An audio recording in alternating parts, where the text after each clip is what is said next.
Hey, welcome to our explainer. Today we're digging into something you've probably noticed yourself, this really strange paradox.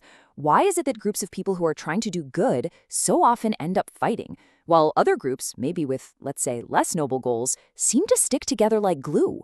We're going to find the answer in a really powerful spiritual text. So, yeah, let's just dive right into the heart of it. I mean, have you ever seen this? A group that seems to be on a pretty flawed path, but they have this incredible solidarity. Meanwhile, people who are genuinely trying to do the right thing are just constantly at each other's throats. It's this bizarre contradiction. And today, we're going to pull it apart and see what makes it tick. And the stakes here are huge. This old saying puts it pretty starkly. Knowledge, even action, isn't the final test. It all comes down to sincerity. And even then, it says, the sincere are in great danger. That really drives home why all that infighting is so risky. It's a massive red flag that this one crucial ingredient might be missing. So, what is this thing called sincerity anyway? Well, according to the text we're looking at today, the answer to this whole paradox, the one thing that unlocks real, lasting unity, is this principle called sincerity. So let's define our terms here. Sincerity, which is called İhlâs in Arabic, is really all about cleaning up your motivation, your why. It means you're doing something purely for a higher purpose, in this case, for God, and not because your ego wants to be praised or you want a ton of followers or you're trying to get some personal benefit. You're basically taking yourself out of the picture. And just so we're clear, throughout this, when we talk about people of truth, we mean those who are really trying to live by this. And when we say the worldly or misguided, we're talking about folks driven more by their ego and what they can get. Okay, so if sincerity is the cure, what's the actual disease? The text breaks it down into 7 distinct reasons, 7 root causes for all this discord that seems to hit people who are trying to live a life of truth. Let's get into them. All right, cause number 1.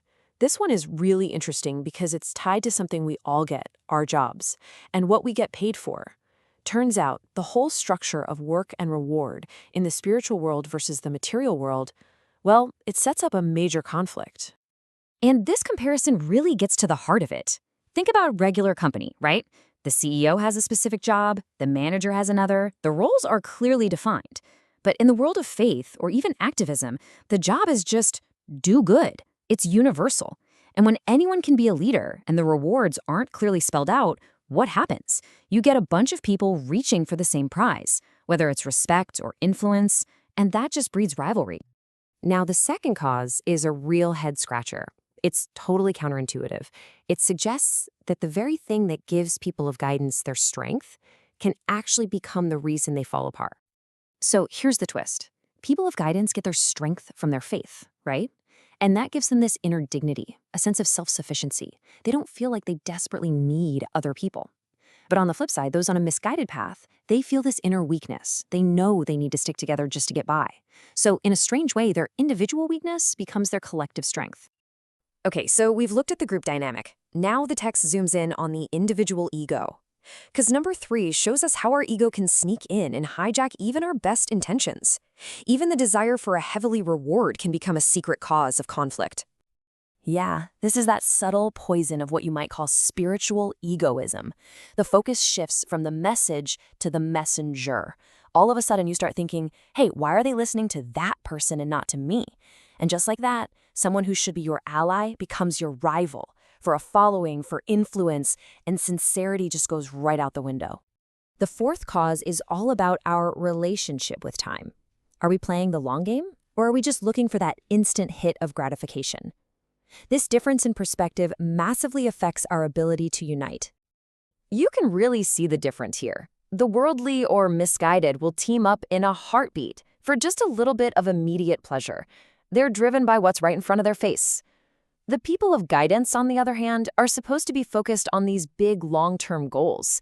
The problem is, as soon as the ego gets in the way, that lofty vision gets totally lost in petty, short-term squabbles. For a fifth cause, the text uses this really powerful analogy from the animal kingdom. It does a fantastic job of explaining the psychology of why the strong often end up standing alone. I mean, what a perfect image, right? Lions feel strong. They don't need a pack, so they live as individuals. But wild goats, they know they're vulnerable to wolves, so they instinctually form a herd for protection. It's the same idea. Feeling strong can lead to isolation, while feeling weak forces you to cooperate. Okay, cause number 6. This one boils down to how we spend our most valuable resource, our time and energy. It turns out that where you point your focus has a huge impact on whether you can unite with others. Think about it like this. It's the difference between a flashlight and a laser. People of truth are concerned with huge, vast ideas, things like justice, the hereafter, the meaning of life. So their beam of energy is wide, like a flashlight, covering a lot of ground, but it's not very concentrated. But the worldly, they focus all their energy on a couple of very specific earthly goals: make more money, get more power. Their focus is like a laser beam, super narrow, super intense, and incredibly powerful. And that brings us to the 7th and final cause. This one looks at how a good quality, like healthy competition, can get twisted into something really destructive, while a negative one, like collusion, can create a really strong, if corrupt, bond. The key insight here is that jealousy really only makes sense when you're talking about things that are limited. There's only one CEO position. There's only so much money in the pot. When people of truth start competing over these finite things, rivalry is pretty much guaranteed. And the text says this is a huge mistake because the real rewards thereafter, the spiritual ones, are infinite. There's enough for everybody. Meanwhile, the misguided will happily team up and collude to protect their shared worldly stuff, even if their partnership is totally treacherous. So, after laying out these 7 causes of all this discord, the text doesn't just leave us there. It offers a cure. It's a clear prescription for how to rebuild that unity by getting back to true sincerity. And this isn't just theory, this is a really practical roadmap for unity. It's all about a fundamental mind shift. Like, look at the first 2 points. Act positively out of love for your own path, and then avoid enmity and criticism of other paths. See the difference? It's not about attacking what you're against, it's about building up what you're for. Or check out number 4. Say, my path is true, but not only my path is true. That little bit of humility changes everything. It opens the door for working together. And really, it all comes back to point 7, 8, and 9, which are all saying the same thing. Let go of the ego, drop the pride, and stop getting swept up in the rivalry that caused the problem in the first place. And all of this leads to the ultimate shift in perspective. It forces us to ask, what is the real goal of anything we're doing? What's the true measure of success? This quote really gets to the heart of it all. Success isn't about how many followers you have or how famous you get. Those things are external results, and they're not really in our control anyway. The only thing we have total control over is our intention. The real win, the real victory, is achieving that pure sincerity, no matter what the outcome looks like on the outside. And so we're left with a really simple but powerful question to ask ourselves in our own lives. Anytime we find ourselves in a disagreement or a conflict, we have to ask, what's my real goal here? Is it to win this argument, to gain a following, to be right? Or is it to sincerely serve a purpose that's bigger than me? According to this ancient wisdom, the answer we give to that question, well, it changes absolutely everything.